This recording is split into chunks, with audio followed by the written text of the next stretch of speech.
अस्सलाम वालेकुम। मैं हूं मुजाहिद खान और आप देख रहे हैं यूट्यूब चैनल राइजिंग सन। दोस्तों, आज की हमारी वीडियो जो है वो एक ऐसे मर्ज़ से मुतल्लिक है जिससे तकरीबन आजकल हर दूसरा चौथा आदमी मुतासिर है, और मर्ज़ भी ऐसा कि जिसे उम्मुल अमराज़ कहा जाता है, जिसकी वजह से फिर बहुत सारे मर्ज़ जो हैं वो इंसानी सेहत को लग जाते हैं। आज हम उसकी वजूहात और उसके इलाज बारे जो है वो गुफ्तगू करेंगे। जी बिल्कुल, आपने ठीक समझा।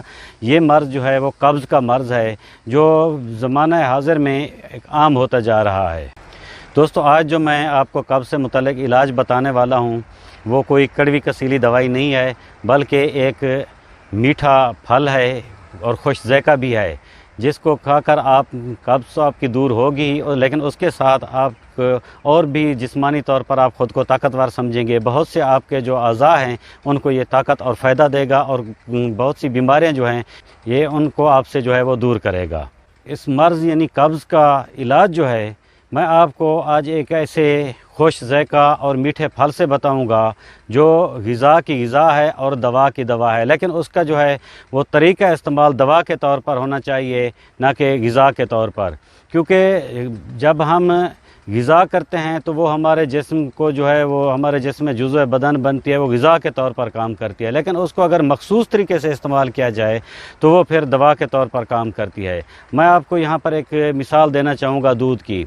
दूध जो है वो एक ग़िज़ा है और मुकम्मल ग़िज़ा है, लेकिन उसके से बाज़ लोगों को या जब उम्र ज़्यादा हो जाए तो फिर मैदा कमज़ोर होता है, मसाइल बनते हैं कि वो मैदे और जिगर को गर्मी देने लग जाता है, उससे फिर कब्ज़ का मर्ज़ भी लाहक होने लगता है। तो अगर उस दूध को हम दवा के तौर पर इस्तेमाल करें, यानी उनमें थोड़ी सी उसमें तब्दीली करें, 1 कप दूध में हम 3 कप या 4 कप पानी मिला दें, तो उसकी तासीर फिर वो गर्म की बजाय ठंडी हो जाती है। वो मैदे और जिगर को तक़वियत भी देता है और ठंडा भी करता है। यही अहवाल जो है वो इंजीर का है। ये इंजीर जो है यूँ तो ये ग़िज़ा है, लेकिन इसमें जो है वो 150 से ज़ायद बीमारियों का इलाज भी बताया जाता है। मैं इसे बाबरकत फल कहता हूँ, क्योंकि उसका हवाला जो है वो हमें कुरान मजीद लारैब किताब से मिलता है।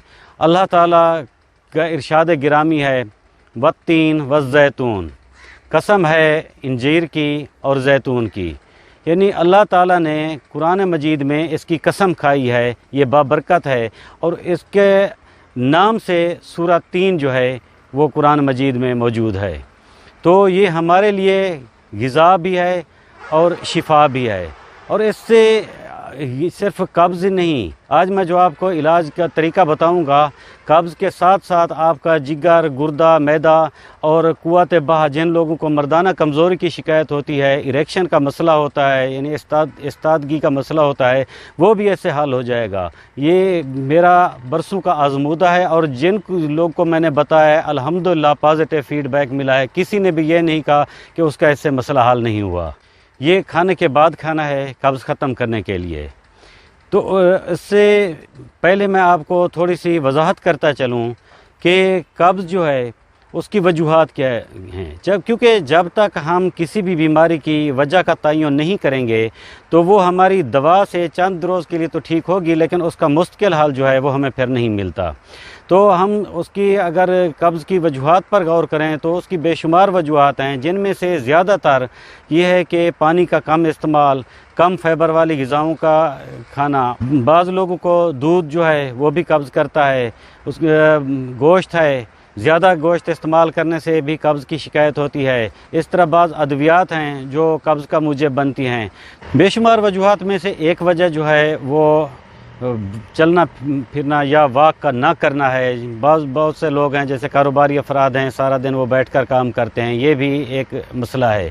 तो इनका दूर करना भी ज़रूरी है। ये इलाज जो मैं आपको बता रहा हूँ इससे बिल्कुल ठीक हो जाएंगे, लेकिन अगर आप इसकी वजूहात दूर करेंगे तो फिर आपको ये बीमारी कभी लाहक नहीं होगी। अगर आपको कब्ज़ की शिकायत ज़्यादातर रहती है तो इस दवा के साथ साथ, इंजीर के इस्तेमाल के साथ साथ जो है वो आपने कुछ एहतियात भी शुरू कर दें। वॉक किया करें, पानी ज़्यादा पिएँ, फाइबर वाली ग़िज़ाएँ ज़्यादा खाएँ, गोश्त का इस्तेमाल कम कर दें, सब्ज़ियाँ और फल ज़्यादा खाएँ। और अगर कोई दवाई आपको इस्तेमाल कर रहे हैं तो वो कब्ज़ करती है تو اس سے کوشش کریں کہ اپنے ڈاکٹر سے مشورہ کر کے یا اس کو تبدیل کر لیں، تو انشاءاللہ تعالی جو ہے آپ کی طبیعت میں بہتری آ جائے گی۔ یہاں پر یہ بھی آپ کو بتاتا چلوں کہ انجیر جو ہے اس کی اب مارکیٹ میں بہت سی اقسام ہے۔ آپ یہ دیکھ رہے ہیں، اس کا کلر بھی آپ غور سے دیکھ لیں اور اس کا سائز بھی آپ دیکھ رہے ہیں۔ اب یہ کھانے کے بعد آپ نے جو ہے وہ اگر اتنے سائز کا ہو تو آپ نے یہ ایک کھانا ہے، میکسیمم 2 یہ کھانے کے بعد کھانے ہیں اچھی طرح چبا کے۔ اس کے بعد اس کا ایک اور سائز بھی آتا ہے، وہ بھی میں آپ کو دکھاتا ہوں۔ یہ ایک اور سائز ہے، یہ دانہ چھوٹا ہے۔ اگر اس طرح کا دانہ آپ کو ملتا ہے تو آپ نے یہ 3 دانے یا 4 دانے جو ہیں یہ استعمال کرنے ہیں کھانے کے بعد۔ یہ چبا کھانے۔ اس کے علاوہ بھی ایک اور طریقہ ہے جس کی اگر تھوڑا سا گردوں کا یا یورک ایسڈ وغیرہ کا مسئلہ ہے تو وہ جو طریقہ ابھی میں آپ کو بتاتا ہوں اس سے وہ بھی حل ہو جائے گا۔ اس سے جو طریقہ میں نے کھانے کے بعد کھانے کا بتایا، اس سے صرف آپ کا قبض دور ہوگی اور ساتھ میں جو ہے وہ قوت باہ بڑھے گی، یعنی اریکشن جو ہے وہ بڑھے گی۔ جن لوگوں کو یہ نامردی ہے، اس کے مسائل ہیں کہ ان کے یہ شکایت ہوتی ہے کہ ہماری قوت باہ کمزور ہے، وہ اس سے قوت باہ بڑھے گی۔ لیکن ابھی جو میں آپ کو طریقہ بتانے والا ہوں دوسرا، اس کے ساتھ یہ ہے کہ قبض بھی دور ہوگی، لیکن اس ساتھ یورک ایسڈ بھی کنٹرول ہوگا، اور گردوں میں اگر تھوڑی بہت پتھری ہے وہ بھی اس سے خارج ہوگی، اور گردے بھی آپ کے طاقتور ہوں گے۔ ساتھ میں آپ اس کے کلر پر بھی غور کر لیں، کیونکہ یہ کلر جو ہے یہ ایسا کلر ہو یا اس سے تھوڑا سا لائٹ ہو، وہ بیسٹ ہے کھانے کے لیے یا استعمال کرنے کے لیے۔ کیونکہ مارکیٹ میں آپ جائیں گے تو آپ کو پرانا بھی ملے گا۔ اب جن لوگوں کو جو خریداری کرتے رہتے ہیں تو سمجھ ہے یا دکاندار اپنی ایمانداری سے بتائے، ورنہ کوشش کرتے ہیں دکاندار، میں نے خود بھی خرید کرتے وقت زیادہ تر دیکھا ہے کہ دکاندار پچھلے سال کا مال نکالنے کے چکر میں ہوتے ہیں، کیونکہ وہ خراب ہو رہا ہوتا ہے۔ وہ بھی میں آپ کو دکھاتا ہوں کہ وہ کلر کیسا ہوتا ہے۔ یہ دیکھیں، یہ جو ہے یہ ڈارک ہو رہا ہے، یہ کم ڈارک ہے، اس سے زیادہ ڈارک بھی ملتے ہیں، لیکن یہ ڈارک ہے، اس کے اندر بھی کھٹاس سی اب ہونے لگی ہے، کیونکہ یہ پچھلے سال کا رکھا ہے۔